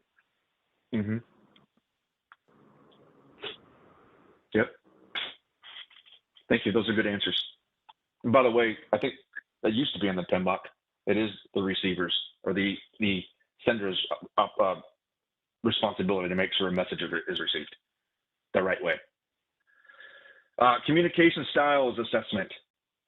So a technique to identify the preferred communication method, format, and content for stakeholders or planned communication activities. Useful technique when stakeholders are less than supportive and you need to ensure they are engaged. The assessment kind of throws things out. It kind of makes it a little bit, you feel a little bit more formal, but to me, really, this is, hey, look, I get you're busy. How can I best ensure you know what's going on with this project, right? You don't want to be on every call. Emotional intelligence, the ability to identify, assess, and manage the personal emotions of oneself and other people, as well as the collective emotions of groups of people. It's important to understand that emotional intelligence is of self and others, okay? I'm not sure if that'll ever come up. Jesse will tell us later, but just understand that emotional intelligence not only involves looking at other people, it's understanding where you are as well, where you're being self-aware and others aware. Influencing, the ability to influence people can be a powerful tool when resolving a team. Influencing can result in positive outcomes in resolving an issue because you can state a good case and explain why an idea, decision, or problem should be handled in a certain way without resistance from other individuals. Motivation. Skills are key in a management role. Motivation is what keeps people involved and wanting to complete excellent work on time. People are different, motivated differently. I think that's kind of a big takeaway as well. Understanding what motivation is and understanding that folks are different. Nominal group technique that enhances brainstorming with voting process used to rank the most useful ideas for further brainstorming or for prioritization. Political awareness is the ability to recognize the power structure internal to the organization and the ability to navigate the relationships. Transparency. Project managers earn and sustain trust and confidence from stakeholders by acting in good faith and an open fashion, not withholding or aiming to hide or shield information, praise, or errors. What is active listening? So active listening is reflecting, attending, and following. So reflecting is to repeat the gist of the message, right? This is the receiver, right? You got the sender that send a message, and you're the sender. You say, man, I really hope they got it, right? So you're either going to ask or they're going to tell you. In active listening, they're actively engaged and they'll tell you. So we're going to reflect, repeat the gist of the message, verify your understanding of the message. And then the sender says, yep, you got it. Attend. To show that you are paying attention to the speaker, you can lean slightly toward them, stay at the same eye level, and maintain eye contact without staring. So we can't do this right now. So we really have to lean on the reflection, right? You can't lean forward. You don't understand that. We can't see that. Those are nonverbal things. And then following, respond with nonverbal gesture or verbal response, nonverbal gesture or verbal response. Ask questions and allow the speaker a moment to collect their thoughts. Any questions there? Anyone have this perfected? I know I don't. I've always got opportunities to be a better listener. There's so much on our mind as a project manager. Okay, I'm moving, guys. I'm moving. Hang with me. Personality profile assessment. Many assessments are commercially available, such as the Myers-Briggs, the MBTI, and the Winslow personality profile. Assessment can help gauge and present a personality profile of each individual. The result can also suggest ways to communicate and work with the personality type to best suit the desires and styles of all involved. I think a lot of this stuff, guys, I mean, you can look these up, but I think a lot of this stuff comes up whenever, I think Jesse said it earlier, imagine a big old project, just a big thing. And you're having a lot of conflict, you're having a lot of this, a lot of that. I think a lot of times there's opportunities where we can have these assessments and then kind of establish a baseline of where your team's at. Why are we having this conflict? Why are we having this problem all the time? You know, there are cost benefits, I would imagine, out of having these things and understanding where people are at, meeting them there and making some improvement. But, for a general project, though, are we going to see these? I don't know. Just take a look at these things in your studies and understand that these are opportunities to understand, again, understanding where people are at, what their motivations are, what their needs are, how do you get them to do the work that you need them to do on a project. It's understanding where they're at emotionally and motivationally. So there's some organizational theories engaged here. It's a study of how people, teams, and organizations behave, used to look for common themes for the purpose of maximizing efficiency and productivity, problem solving, motivating people, and then meeting stakeholder requirements. So let's take a look at some of them. The purpose, where is it?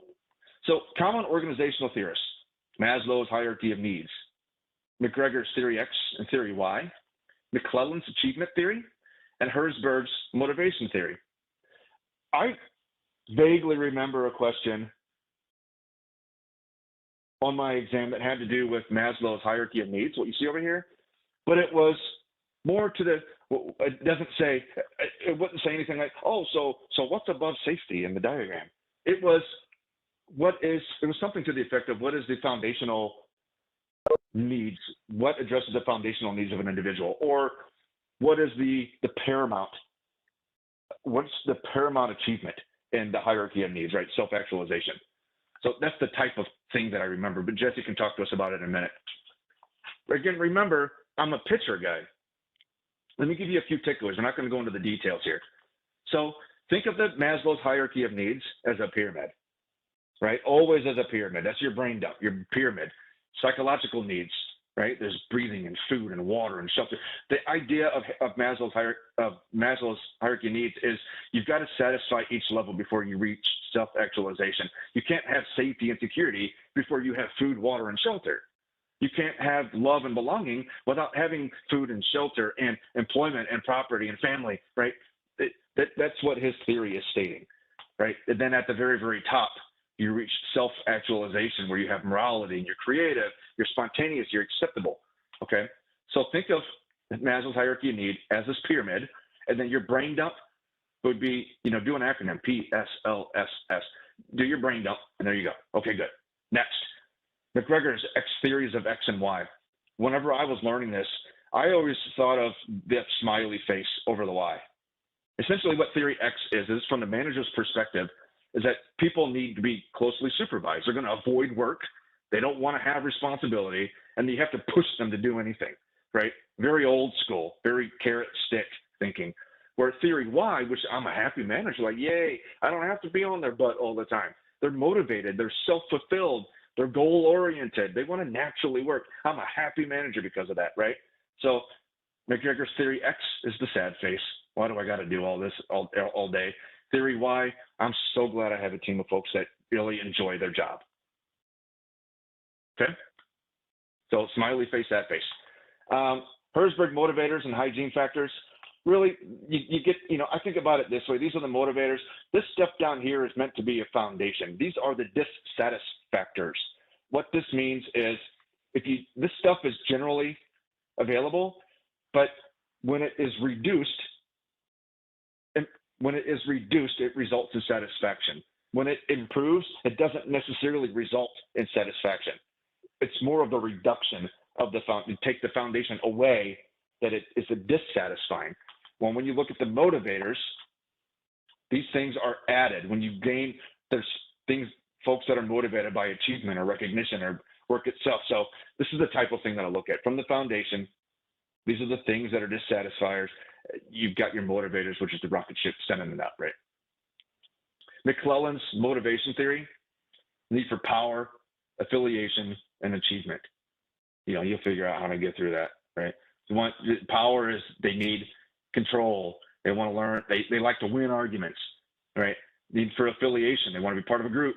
They don't like high risk or uncertainty. They prefer collaboration over competition.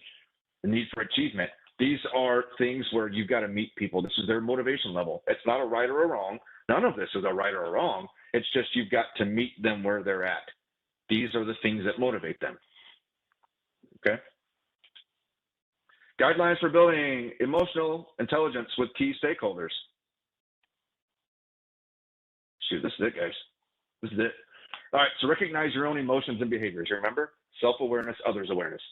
Assess how your emotions, attitudes, actions, behaviors control you, and now observe how your emotions affect those around you.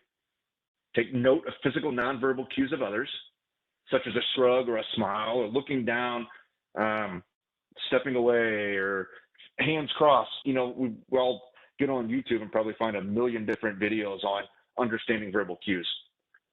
interpret those cues against the context, remain mindful of the emotions of others, mirror the behaviors of others when suitable to become better connected. Practice controlling or changing your emotions to better suit the situation. All right. So here we go. Thank you, guys. No activities on this one. Before we get to Jesse, are there any questions or comments on applying emotional intelligence? Any aha moments, right? Please share them. Anybody learn a different perspective? Anybody learn an interesting way of thinking? You know, what do you think?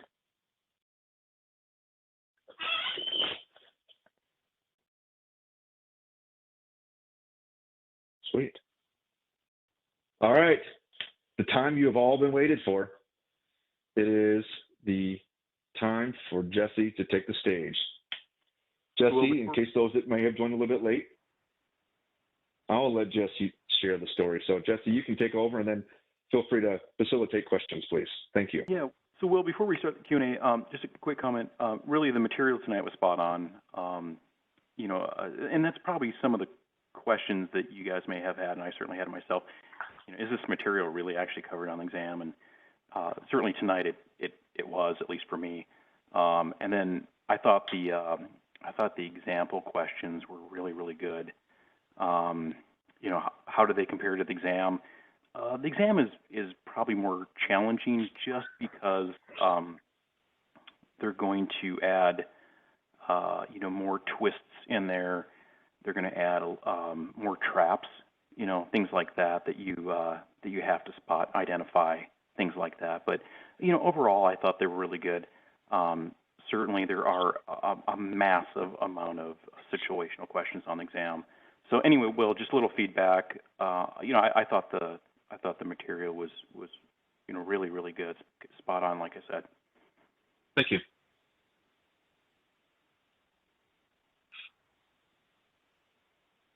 Well, share with the group, Jesse, what happened yesterday. So yeah, let me make this comment as well. So you guys are probably thinking, you know, the class hasn't ended. How did I pass the exam? I had previously already obtained my contact hours, and I was really using this course to you know, get a better alignment towards the 2021 exam. That's how I, you know, was able to submit my application. You know, I think I started that probably a month ago or more, and then I picked a date. That's really important. That was kind of a pivotal moment, right? Pick the date, commit to the date, take the exam. So yeah, I did it. I did it online. You have really two options. You can take it in a center, a Pearson VUE center, or you can take it online. There's pros and cons with it. Those can be kind of subjective. You know, a con to me may not be a con to you. A pro to me might not be a pro to you, kind of a thing. And I can discuss that as well. I chose the online path. If I had to do it again, I'd still take the online one. I didn't really have as many issues as some of the nightmares I had heard about before. But yeah, the exam is challenging to say the least. You know, it's 180 questions. It takes a lot of effort to get through them. It's a marathon exam, right? It's challenging for sure. It takes a lot out of you to get through that. But yeah, I was certainly happy when I saw that. You know, once you end the exam, it's real time, just instantly like that. There's a pop-up that says, you know, congratulations, you are now a certified project management professional. I was just immensely delighted to see that screen. And then a while back, you know, I don't know, an hour later or so, I checked my results. So that's, you know, the biggest thing is passing the exam. But I wanted to see how did I do, right? And you can see your results per domain. You can see it per per enabler, and I did extremely well, above target in every domain. I just was very, very happy to see that.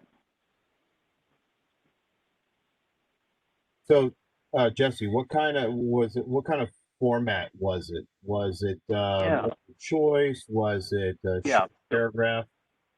A really good question. So, my understanding in previous exams, it was strictly multiple choice, right? You had to pick one of the 4 questions. And tonight, well, one of those examples had pick 2, right? Choose 2. I had probably had about 10, at least 10 of those questions that were pick 2. Let me give you the good and bad with that, right? So let me start with the bad. The bad is PMI does not issue partial credit, right? So if you pick one, right, but you don't happen to pick the other one right, you don't get any credit at all. The good part is, of the questions, and kind of take this, in context here, they were the easier of the questions, the multiple choice ones, right? I'm not saying they were easy; they were the easier of the 180 questions. So I kind of hope that helps. So did that answer your question? Yeah. When you had to do other than that, was it kind of describe what this is? Oh, so let me. There were some drag and drop, right? I probably had, I don't know, maybe 8 of those. And it's not matching. It wasn't as easy as matching a definition to a term, right? PMI would never do that, or they're never going to do something as simple as that. It was a semi-situation to a term, right? They weren't too bad though. I felt I did pretty good on that. What are some of the examples of the matching ones? Tuckman's ladder, right? There were tons of questions scattered throughout the exam related to that. Agile concepts, right? Tons of questions. Risk responses. Lots and lots of questions with that. Hey, Jesse, before you go any further, what did you say right before agile concepts? Because I didn't even hear it. Tuckman's ladder. Okay. Yeah. All right. Tuckman's ladder. So those are just examples of things to know on the exam. But the drag and drops, again, were not the most challenging questions on the test. The most challenging questions you're going to get on the test are the situational questions. There's lots of twists and turns and a lot of kind of trickery in the questions. You have to really look at the question and extract out what are they actually asking here, and then try to associate one of the available answers that best ask the question. There's certainly going to be multiple available answers that are going to be both correct, right? You have to choose the best correct answer, which can be very challenging, right? So let me make this comment as well. With the exam, they have a highlighter on there, which is helpful. I use that a lot. There's a strike through as well. You can do like a quick kind of tutorial before the exam starts and use that. I highly recommend that. It's optional. The time doesn't count against your exam. I definitely recommend doing that. Yes, were you able to do your brain dump? I know you said you did it at home. Yeah. Well, let me answer. Let me start kind of at a high level here. This 2021 exam is immensely different than the previous PMP exams. They'll tell you that in the ECO. There's information on PMI's website how they're commenting and giving you clues just how different this exam is, right? This exam is primarily about understanding. How can you apply the knowledge in this scenario, right? It's not about memorization. I'll give you an example. So there's a guy that I graduated with high school with, and he had this immensely great talent and ability. He had this photogenic memory, and he went off to a prestigious university after he graduated from high school, and he never ended up graduating. In fact, I don't think he has a college degree today. He would absolutely fail this exam, right? Because he could never take that knowledge and apply it. And really, that's what this 2021 exam is about. It's about applying knowledge. So let me make 2 comments here. One is I never did a brain dump, and the second one is I never used my calculator. Really? Yep. That's what I heard too. Hey, Jesse, that as for like critical path and formulas that you need to memorize maybe previously, I heard that may not have been the case this time. Is that correct? Never had a critical path. So let me comment on kind of EVM, right? You do need to know SPI, you need to know CPI, you need to know, schedule variance, you need to know cost variance. You need to know that for Agile as well. But the math is going to be very simple, right? I was able to do the math in my head. It's more important to have an understanding of what they represent. Just have a deep understanding of what is schedule performance index, what is cost performance index. Even with Agile, right? Know how to do that with Agile as well, and then you'll be able to get through the exam. Like I said, I could easily do the math in my head. I didn't need to use the calculator. Can I ask what you did to study leading up to the test, like practice tests, or what? I guess what was your? It was a really good question.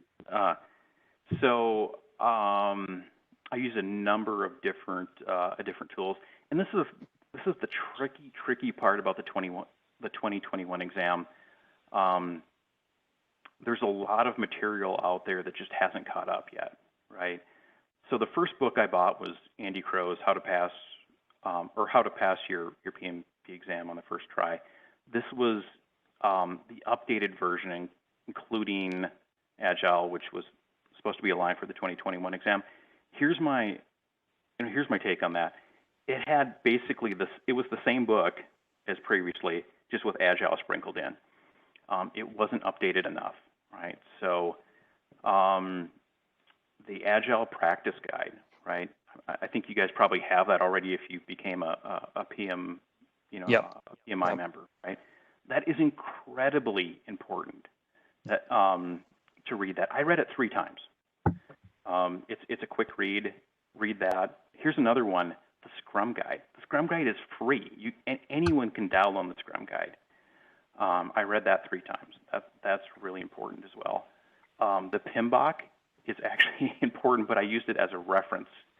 So there's certain portions that I would just go back and reference on the PMBOK. The simulators, I actually started out with the Exam Wizard. I don't recommend it, right? So here's the reason: you should really use a simulator where the mock exams are aligned to the format, actually on the real exam, right? There is not one question on the entire exam that says above all, right? Not one of them. Well, I don't know if that was your experience back in 2007. I don't know if you got one of the available questions that said, choose above all or something like that. You'll find that on the Exam Wizard, but that's not really a good experience. So I went with the PrepCast PMP exam simulator, which was really good. Not only can you do quizzes, you can take full-on 4-hour timed 180 question exams. I did that 4 times, twice. So 8 times I sat for 4-hour exams. I think that really helped. I'm glad you said that because, that's what I'm using as well. And I'm glad and you feel those questions on the simulator are fairly, similar in format to the situational as you saw in the actual exam? They're close. They're really close. Okay, thank you. They're probably about as close as they can get. Yeah, which simulator was that? It's called It's the PrepCast PMP simulator, or PMP exam simulator. Yeah, it's pretty awesome. That's not part of what we bought on that website. That's not the one you're talking about, is it? No, it's something totally different. And you know, and guys, really the reason for that is it's not that you're not going to learn anything from the exam wizard. You certainly will. It's just a lot of it is getting used to the format, right? You know, I kind of talked about the bias before. I don't mean that in a negative way. It's just, you know, it's the structure of the question. It's the structure of the available answers, and it's really, you know, trying to get this understanding of what are they actually trying to, what information are they trying to extract out, you know? And that's where the PrepCast PMP exam simulator will come in handy. You know, some of the simulators or mock exams that you can get like on your phone, those are helpful again to get a good understanding, but they're not in the format of the actual you know, of the actual real exam. And I'll give you guys one more piece of advice here. There's a guy by the name of Andrew Ramdayal who has a live YouTube session every Tuesday night. And you can get on there. It's absolutely free. You can actually post questions in his live chat. He'll respond to you. His mock questions are similar to the. He does a really good job of that. Hey, Jeffrey, I want to take you back just a step. You said something around the time where you were talking about, you know, there's a highlighter that you use, the strike through that you use, and then you said, before the exam, I highly recommend blank, and I did not get what that was. Yeah, I'm trying to think here. Let's see. Oh yeah. Go ahead. It's there's a lot of options on the exam, right? You can get like a set of instructions to go through. I highly recommend doing that. I've never used a Pearson VUE exam before. I didn't know how it works. It's different than some of the simulators I've used before. Did you say Pearson VUE? Yeah. Okay. Yeah. I think it used to be Prometric at one time, and I think they've switched it. But yeah, okay. Just get and then you said familiar. That doesn't count against your time at the beginning? It does not. Yeah, it does not count against your time. I'll give you another example of that. The breaks, there's 2 breaks after the set of 60. They are optional as well. I really, really recommend taking the breaks. I can tell you guys what I did during the breaks. So the first set of 60 was 60 question was absolutely awful. I was struggling through it. I had a really, really hard time. I flagged a lot of questions for review. I went back and I reviewed those questions, which was good, but I just burnt up a lot of clock. And that's another thing too. You gotta watch the clock, right? You know, you're kind of fighting the clock. So after that 60 set of questions, after the review, you have an option to take a break. You don't have to take a break, but I really, really recommend you do. What I did is I actually got up off of my desk and I did some stretches. I got a glass of water, and then I did a couple like just breathing treatments, just kind of trying to relax, you know, kind of lower, you know, kind of my level of anxiety, if you will. And that really helped. So when I went back to the exam, I was relaxed. That second set went better. In fact, even on that third set of 60, it went really good. My confidence level was back up. And that's another thing too. Going to the exam, this is really, really important. You got to have confidence, right? You know, a lot of these questions will absolutely throw you off. Don't let that bring your confidence level down. Maintain your confidence at you know, the best you can at all times. You know, you may get a series of questions that are very, very tricky. You know, it does get better, right? just maintaining that level of confidence is immensely important.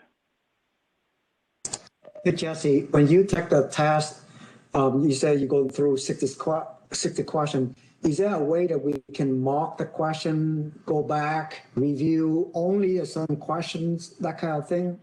Yeah, so let me comment on that a little bit. So people have different ways that they approach different exams. Here's what I recommend, right? You know, you can certainly mark up you can mark a question for review, right?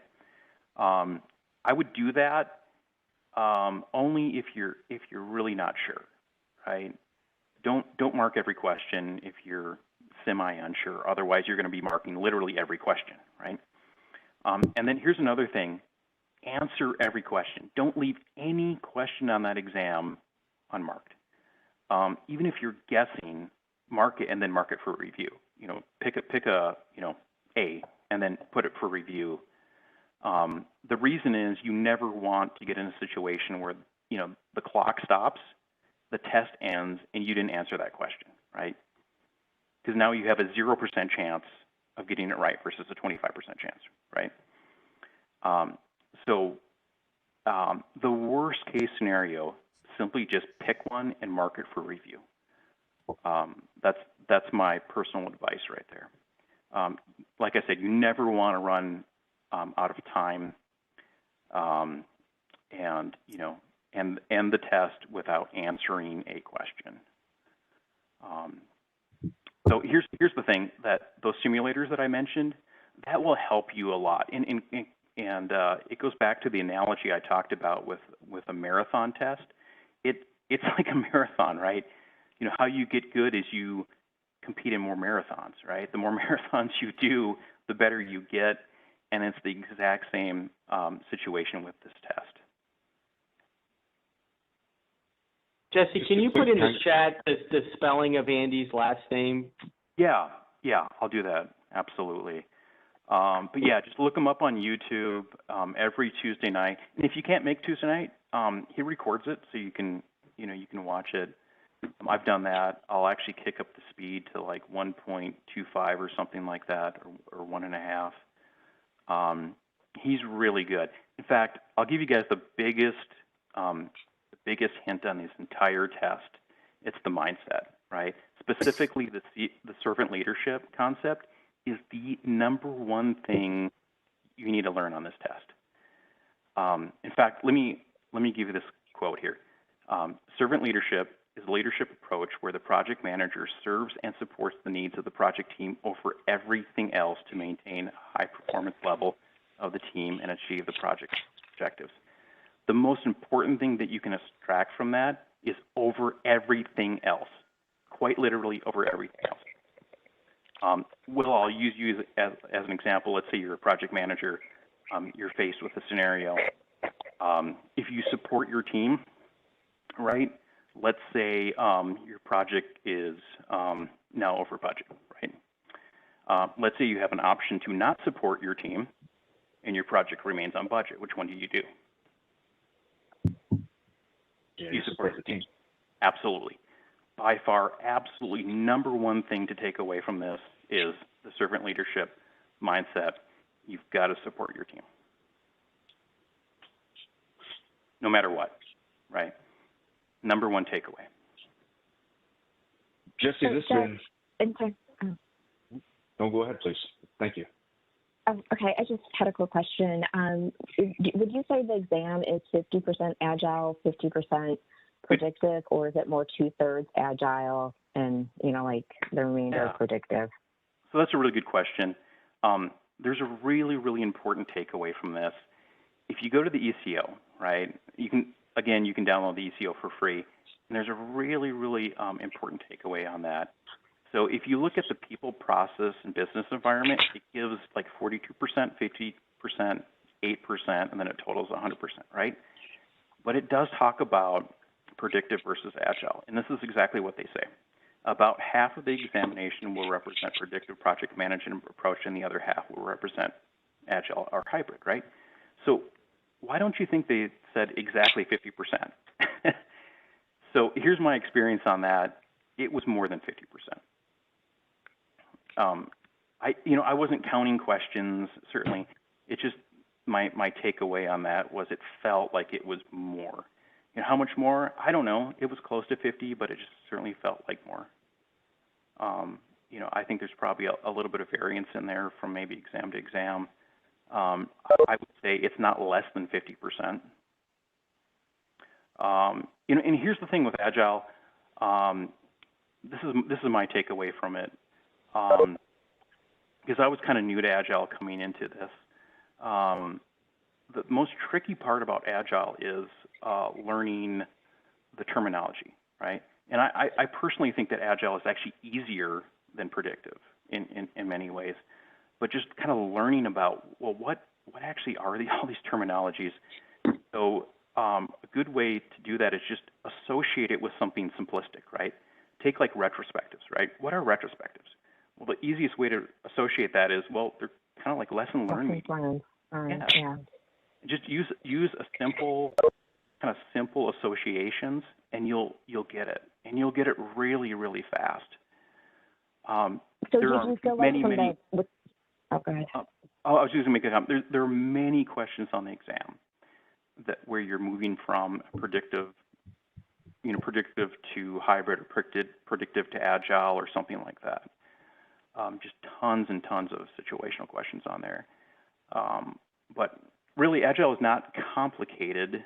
Like I said, I personally think it's easier to grasp than predictive. It's just learning the terminology, understanding about like the product owner, right? The product owner is the only person that works, the backlog, right? They're the only one who prioritizes it. They're the only person that can, add, remove, cancel, items from the backlog. Just get a really, really good understanding of that, and you'll do just fine. You didn't by chance read the reader book at all, did you? So no, I didn't. I've heard it similar to the Andy, where it's, so I think the latest is what, the 10th? Yeah. Is that right? 10th version? I heard it similar to the 9th, but a lot of Agile sprinkled in. Here's my take on that. I think a lot of the major publications just haven't had a chance to catch up yet. It's not that there's no information in there that is wrong or incorrect. I just don't think it has enough focus on Agile. Again, the test is 50% Agile, right? And the book may cover 10% Agile. There's something wrong with that formula, right? Gotcha.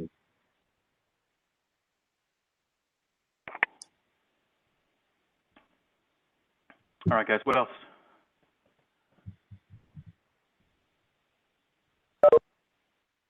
I guess how are your scores leading up using that simulator? Like you said, you took it 8 times, but like how do you feel you improved over that time? Yeah, well, good question. So let me let me give you some background with that. So I started taking a number of quizzes, right? 10 question quizzes to 20 question quizzes, and I started improving.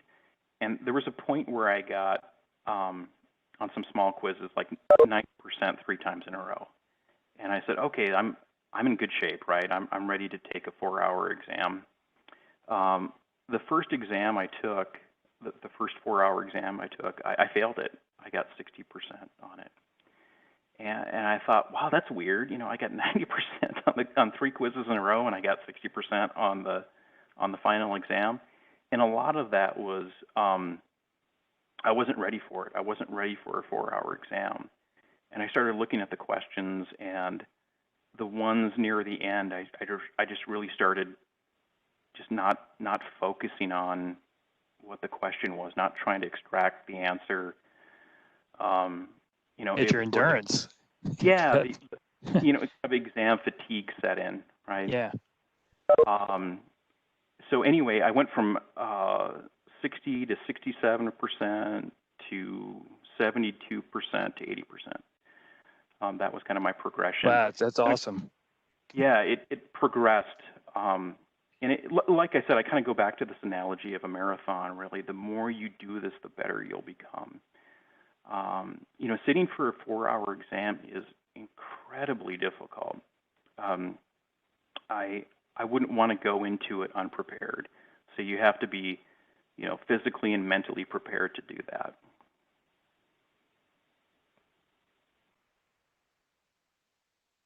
And then I'm guessing what you did with the simulator is, they tell you why your answer was incorrect, or what was the correct answer, and it explains it. Did you go through most of that to just kind of understand why you got it wrong or why you got it right? Yeah. So I'll comment on that on 2 parts. So I'm not trying to promote anything here, but the PrepCast PMP exam simulator does a fantastic job of explaining the situation and explaining actually the 4 available answers, and why the one that was supposed to be correct is the most correct. Here's what I would do with that. In many circumstances, I would actually take and extract that information and make flashcards out of it. If I didn't understand it, I would certainly do that.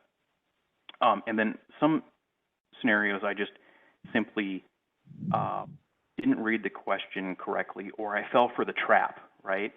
I talked about the trap. And then, that would kind of course correct me, get me back on track of, okay, now, I can't read it too quick and fall for the trap. I highly recommend it. And there was a lot of terminology in there that would just simply extract and make, flashcards on cardstock, if you will. Thank you very much. Hey, Jesse, question. Do you have a strategy when you take the quiz, whether you read the answer first and then you read the question, or the other way around? Any combinations? Let me comment on that. So if you look at a question, right, there's going to be the body of the question which gives the scenario, right? That part at the end where it really asks the question, that's called the stem. So here's my strategy. I would read the stem first, and then I would read the body. And then I would read the answers, and then I might go back and read the stem again. Part of it is kind of extracting out all the noise, right? There's tons and tons of noise in the body of the question. In some circumstances, right, not every situation, you could actually answer the question from the stem. I don't recommend doing that. I recommend reading the entire question. But really the meat of it, or the what they're asking, is often in the stem. Unless it's a question where it says, there's a lot of, what would the project manager do? What should you do first? What should you do next? Then you really have to you have to go back up to the body and really extract it.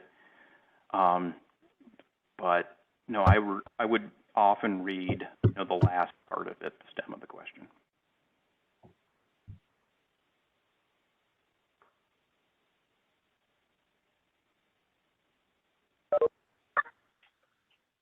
Any more questions, please?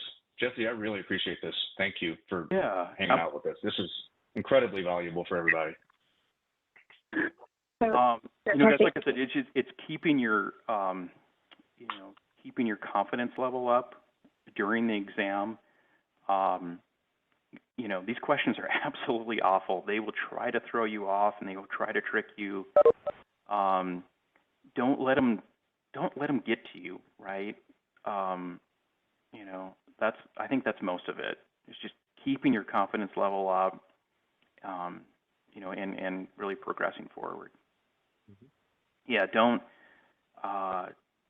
once the stress level kind of comes in, then your focus goes down, and you're not concentrating on really extracting out, what are they trying to ask in the body of the question or the stem. So that's really important. And part of that, like I said, is going back to some of this simulators. It's really like exercising. It's really, kind of keeping that, that motivation up, if you will. Latanya, was that what you that was going to ask? You asking where the Scrum Guide is located? Well, no, that was just to the group, but I had a general question about going back to the predictive part of it. Those questions, do you feel like a lot of them required you to either know an answer, what the input would be, the output, or was it just purely situational? Yeah, so ITTOs come up a lot, right? That's input, tools, techniques, and outputs, right? You do not need to memorize those, nor do you need to memorize knowledge areas, or process groups. What's important to know is what's like the primary output. Things like that are really important. Here's another one: change control. Right? Get an understanding of, what requires change control and what doesn't. Right? That's important to know as well. But yeah, primary outputs are important to learn. Right? And that kind of goes back to my opening statement on the difference between memorization and understanding. If you understand it, you'll kind of naturally know, what is the primary output? What are they looking for related to this area? Just hardcore memorization of ITTOs is not going to help. It's not going to help you pass the exam. Okay, thank you.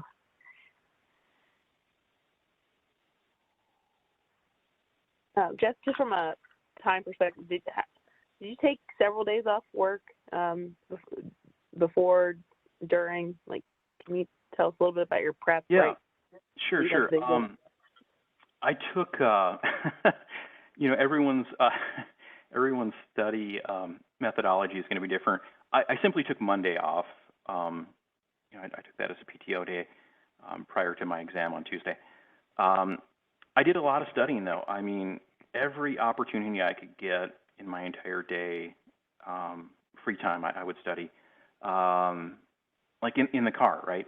I was constantly listening to, a PMP audiobook or a podcast, nonstop. I cut out all television. I cut out all radio, everything. So it was strictly PMP. I would make a ton of posters and flashcards. My wife got really annoyed at this. Every single mirror in every bathroom, I had a Post-it note on something, right? So I walked in there, and if I'm looking at the mirror, boom, that Post-it note was right in front of my face, where, it was something to learn about the exam, right? Just a lot of evenings, a lot of weekends, things like that. So the Scrum Guide is the Scrum Guide by Schwaber and Sutherland? Yes, it is. Yep. Okay. Thank you. Yeah, it's I think it's about 14 pages. Yeah. So it's not bad. It's an easy read. That'll help you out a lot. Oh, so here's another thing. There's a number of agile methodologies. How does the test align? Scrum, primarily Scrum. Kanban is another one, and then pretty much just general from there. So you don't have to go out and learn every single agile methodology there is, but there is a reason why I referenced the Scrum Guide, though. So kind of take that into consideration.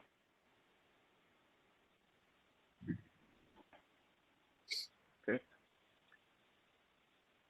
Jesse, if there are more questions out there, would you be willing to take emails or Qs, or do you have a preference? Yeah, well, either or. Guys, I'm open for questions anytime, any method, email, Q. It doesn't matter. Yes, we're all in this together. I'm happy to help out. Good. Well, all of this has still been recorded. So for those still on the line, if you need to go back and reference what Jesse said, it'll be there whenever they upload this. I'll have to check with Brian when it's going to get uploaded. But I kept the recording going. So I'm going to go ahead and call it tonight. So thank you again, everybody that wanted to stay longer. Thank you for giving me this opportunity. This was my first time instructing this. So thank you, everybody, for being receptive and engaging. I'm also the instructor on Monday next week, so you'll have me again. And, we'll talk to you then. Thank you, everybody. We'll stop the recording and have a great week, great weekend, and we'll talk to you on Monday. Thank you both for your time. Thank you, guys. Awesome. Thank you.